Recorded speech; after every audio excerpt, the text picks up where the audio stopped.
இயேசுவின் நாமத்தினாலே இந்த மதிய வேளையிலே உங்களை அன்போடு விட வாழ்த்துகிறேன். உயவனே, இந்த நிகழ்வின் அடிப்படையிலே ஜெபத்தின் மேன்மையை குறித்து நாம் தியானித்துக் கொண்டே இருக்கிறோம். இன்றைக்கும் சங்கீதம் 145, 18 மற்றும் 19 வசனங்களை நாம் வாசிக்கின்ற போது, தம்மை நோக்கி கூப்பிடுகிற, உண்மையாய் தம்மை நோக்கி கூப்பிடுகிற யாவருக்கும் கர்த்தர் சமீபமாய் இருக்கிறார், அவர்கள் கூப்பிடுதலை கேட்டு ரட்சிக்கிறார் என்ற ஒரு வசனத்தை நாம் வாசிக்க முடியும். வேதத்தை நாம் வாசிக்கின்ற பொழுது, கர்த்தருக்கு காத்திருப்போர் வெட்கப்பட்டு போவதில்லை, கேளுங்கள் அப்பொழுது உங்களுக்கு கொடுக்கப்படும், தேடுங்கள் அப்பொழுது கண்டடைவீர்கள், நீங்கள் கர்த்தரோடு இருந்தால் அவர் உங்களோடு இருப்பார், நீங்கள் அவரை தேடினால் அவர் உங்களுக்கு தென்படுவார் என்ற ஒரு வசனங்களை எல்லாம் நாம் வாசிக்க முடியும். ஆனால் இன்றைய காலகட்டத்தை நாம் பார்க்கின்ற பொழுது, விசுவாசிகள் கூட்டத்தாரின் மத்தியிலே கர்த்தருக்கென்று காத்திருக்கிற அல்லது கர்த்தரை நோக்கி கூப்பிடுகிற அனுபவங்கள் குறைந்து கொண்டே வருவதை நாம் காண முடியும். முன்பெல்லாம் மொழியிற ஜெபத்திலே பாரத்தோடும் கண்ணீரோடும் கர்த்தருடைய சமூகத்திலே கர்த்தரை அழுது ஜெபித்த காட்சிகளை நாம் கண்டிருக்கிறோம். ஆனால் இந்த நாட்களிலே எல்லாமே ஏதோ கடமைக்காக இன்று சென்று கொண்டிருக்கின்ற நிகழ்வுகளை நாம் காண முடியும். இதிலே ஆண்டவருடைய வார்த்தை சொல்லுகிறது, தம்மை நோக்கி கூப்பிடுகிற, உண்மையாய் தம்மை நோக்கி கூப்பிடுகிற யாவருக்கும் கர்த்தர் சமீபமாய் இருக்கிறார், அவருடைய கூப்பிடுதலை கேட்கிறார் என்று பரிசுத்த வேதாகமத்திலே எழுதப்பட்டிருக்கிறது. மோசேயை குறித்து நாம் வேதாகமத்திலே வாசிக்கின்ற பொழுது, மோசே தேவனுடைய வீட்டில் எங்கும் உண்மை உள்ளவனாய் இருந்தான். எனவே ஆண்டவர் மோசேயை கொண்டு எகிப்தின் அடிமைத்தனத்தில் இருந்த இஸ்ரவேல் ஜனங்களை வனாந்தரத்தின் வழியாக வழிநடத்தி சென்றார். வனாந்தர வழியாக வழிநடத்தி சென்ற பொழுதும் பலவிதமான நெருக்கங்கள், பலவிதமான சோர்வுகள் வந்தபோது மோசே கர்த்தரையே நோக்கி பார்த்தார். அவர்கள் வனாந்தரத்தில் நடந்து சென்ற பொழுது தண்ணீர் இல்லாதபடினாலே இஸ்ரவேல் ஜனங்கள் முறுமுறுத்த போது மோசே கர்த்தரை நோக்கி பார்த்தார். ஆண்டவர் கன்மலையை அடி என்று சொன்னார். கன்மலையில் இருந்து தண்ணீர் புறப்பட்டு வந்த காட்சியை நாம் பார்க்க முடியும். வனாந்தரத்திலே ஒன்றுமில்லாத இடத்திலே, தண்ணீர் இல்லாத இடத்திலே ஆண்டவர் நீரூற்றுக்களை உண்டு பண்ணினார் என்பதை நாம் நன்றாய் அறிந்து கொள்ள முடியும். அது மாத்திரமல்ல, இந்த மோசே தனக்குண்டான இந்த நெருக்கங்களில் எல்லாம் ஆண்டவரையே நோக்கி கூப்பிட்டார். வனாந்தர யாத்திரையிலே கர்த்தராகிய ஆண்டவரையே சார்ந்து கொண்டார். எனவே ஆண்டவர் இஸ்ரவேல் ஜனங்களை அற்புதங்களினாலும் அடையாளங்களினாலும் நிரப்பி வழி நடத்தினார். வேதம் சொல்லுகிறது, அவர் வானத்தின் மன்னாவினாலே அவர்களை போஷித்து வழிநடத்தி வந்தார். அவருடைய பாதரட்சைகள் தேய்ந்து போகவில்லை, அவருடைய வஸ்திரங்கள் பழமையாகவும் இல்லை என்பதை நாம் பரிசுத்த வேதாகமத்திலே வாசிக்க முடியும்.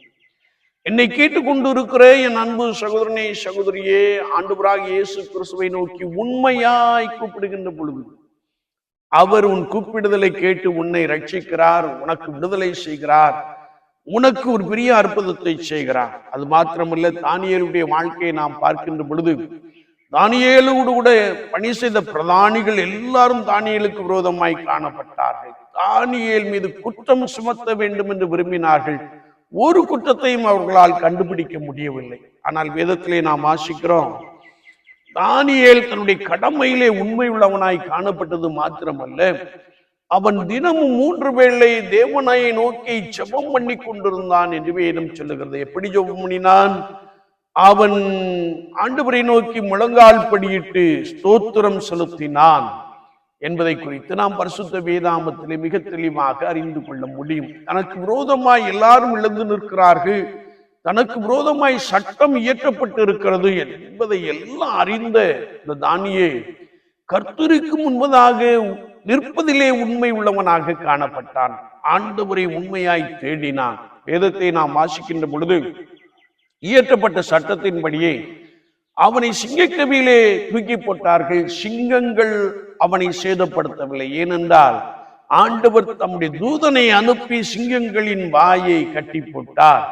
தானியேல் தன் தேவன் பேரிலே விசுவாசமாய் இருந்தான் என்பதை குறித்து நாம் பரிசுத்த வேதாகமத்திலே மிக தெளிவாக அறிந்து கொள்ள முடியும். ஆனால் ராஜாவை பாருங்கள். தானியேலுடைய வாழ்க்கையை அறிந்திருந்த ராஜா, நீ இடைவிடாமல் ஆராதிக்கிற உன் தேவன் உன்னை தப்புவிக்க வல்லவராய் இருந்தாரா என்ற ஒரு கேள்வியை கேட்ட மாத்திரத்திலே, ராஜாவே நீர் என்றும் வாழ்க, ஆண்டவர் சிங்கங்களின் வாய்க்கு என்னை தப்புவித்தார் என்று சொல்லுகிற ஒரு வார்த்தையை நாம் வாசிக்க முடியும். எனவே ராஜா ஒருவேளை ஜனங்களுக்கு கட்டளை கொடுத்த பொழுது, தானியேலின் தெய்வமே ஜீவனுள்ள தேவன், அவரே தப்புவிக்கிறவர், அவரே ரட்சிக்கிறவர், அவரே பூமியில் அடையாளங்களையும் அற்புதங்களையும் செய்கிறவர் என்று எழுதினான் என்று வேதம் சொல்லுகிறது. என்னை கேட்டுக்கொண்டிருக்கிற என் அன்பு சகோதரனே, சகோதரியே, கர்த்தராகிய இயேசு கிறிஸ்துவை விசுவாசித்து நடக்கின்ற அனுபவத்திலே நீ அவரை நோக்கி உண்மையாய் கூப்பிடுகின்ற பொழுது, அவர் உன் கூப்பிடுதலை கேட்டு உன்னை ரட்சிக்கிறார். உன் கூப்பிடுதலை கேட்டு உனக்கு ஒரு விடுதலையை கொடுக்கிறார். உன் கூப்பிடுதலை கேட்டு அவர் அற்புதங்களினாலும் அடையாளங்களினாலும் உன்னை நிரப்ப போதுமானவராக இருக்கிறார். ஆண்டவராகிய இயேசு கிறிஸ்துவை பின்பற்றுகிற அனுபவத்திலே நான் நித்தமும் ஆண்டவரை நோக்கி உண்மையாய் ஜெபிக்கிற ஒரு நபராக காணப்படுகிறோமா? உண்மையாய் நாம் கர்த்தரை நோக்கி கூப்பிடுகின்ற பொழுது அவர் பெரிய அற்புதங்களினாலே அடையாளங்களினாலே உங்களை நிரப்பி வழிநடத்த போதுமானவராக இருக்கிறார். சூழ்நிலை எதுவாகவும் காணப்படலாம், சூழ்நிலை உனக்கு விரோதமாய் காணப்படலாம், சத்துருக்கள் உனக்கு விரோதமாய் எழும்பிக் கொண்டே இருக்கலாம், பலவீனங்கள் உன்னை தாக்கிக் கொண்டே இருக்கலாம். ஆனால் சூழ்நிலை எதுவா இருந்தாலும் அந்த சூழ்நிலைக்குள்ளே கர்த்தராகிய இயேசு கிறிஸ்து இருக்கிறார் என்று விசுவாசித்து அவரை நோக்கி உண்மையாய் கூப்பிடுகின்ற பொழுது ஆண்டவர் உன்னை அற்புதங்களினாலே நிரப்புகிறார். நீ அதிசயங்களை காண்பாய். உன்னை அதிசயமாய் நடத்தின கர்த்தருக்கு நீ நன்றி பலிகளை செலுத்துவாய். ஆண்டவர் அப்படிப்பட்ட ஒரு பெரிய அனுபவத்தை நமக்குள்ளே நிறைவாய் கொடுப்பாராக. ஆமீன், ஆமீன்.